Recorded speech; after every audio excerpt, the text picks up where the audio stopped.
Maybe just position. let's go around India and see some of the countries and see in the overall geopolitics what is their role. One is each of them are in some ways economic partner, but probably not significant when it comes to size of the trade with these countries. Yeah. Porous borders there may be an issue from terrorism point of view because we have a huge border with many countries. Bangladesh. I don't think any of them are military threat to us, but then there's a growing Chinese influence on those countries, and India may want to counter that, which we saw with with Sri Lanka. Yes. So just if your perspective on where do these countries stand with respect to our kind of overall foreign policy?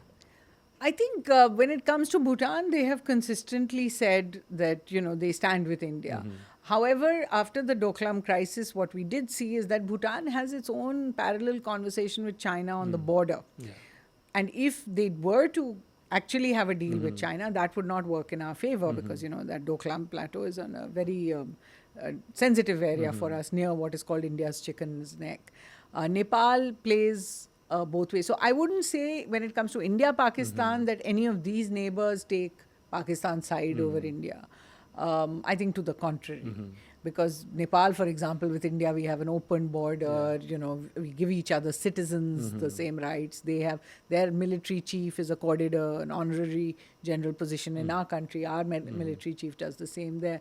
So we have a very close relationship with Nepal as well. With Sri Lanka, I mean, this is a country where we sent our troops to help them fight an internal war.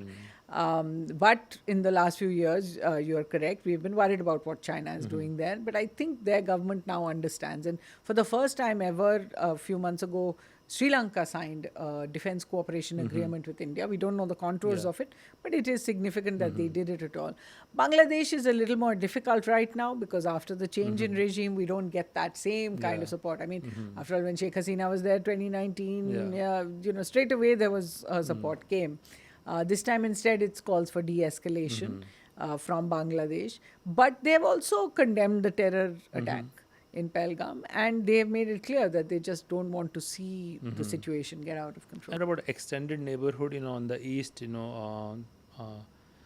Indonesia, Vietnam. Malaysia has issued a statement very much in favor of Pakistan, because actually the Pakistani Prime Minister was due to visit Malaysia and he had to cancel his trip. And after that conversation, the Malaysian Prime Minister Anwar Ibrahim, who had actually come to India last year, issued a statement more or less criticizing India and then calling for an independent investigation into the Pahalgam attack. That kind of thing. So Malaysia is obviously becoming a little of a problem. I mean, just in a quick sense, there is this idea that there is the UAE, Saudi, Gulf kind of leadership of the Islamic world. But there is also the sense that Turkey, Pakistan, Malaysia want to be a kind of counter to those countries in terms of leadership of the Islamic world. So, and on the west side, in the Arabian Peninsula, it looks like India is pretty close terms with all these countries you just mentioned, Saudi Arabia, UAE, Iran, Israel, etc. Right? So that's, I think, both economically as well as I think or geopolitically, those countries are at best neutral. Ancient relations. We've dealt with these countries for years. Their civilizations, our civilizations. We have exchanged cultures for years. So. Yeah.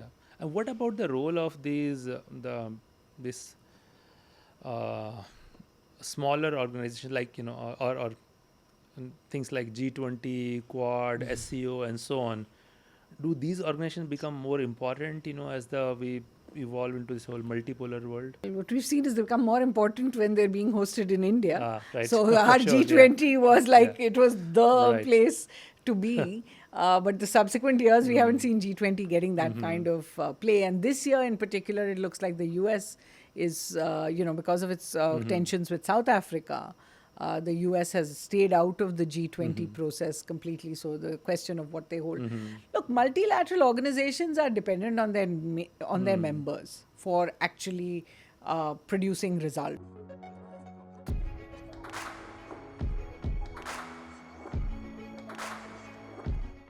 At SparX, we aim to bring to you stories of exponential impact. We share in-depth analysis of what goes behind success stories. If you find our conversations interesting, you can join us by subscribing to our YouTube channel. You can also listen to SparX on Spotify, Apple Podcast, or any other audio platform of your choice. If you have any suggestions on who we should invite or what topics we need to cover, just let us know in the comments. We are always listening, looking for ways to improve, and keep getting better as we go along.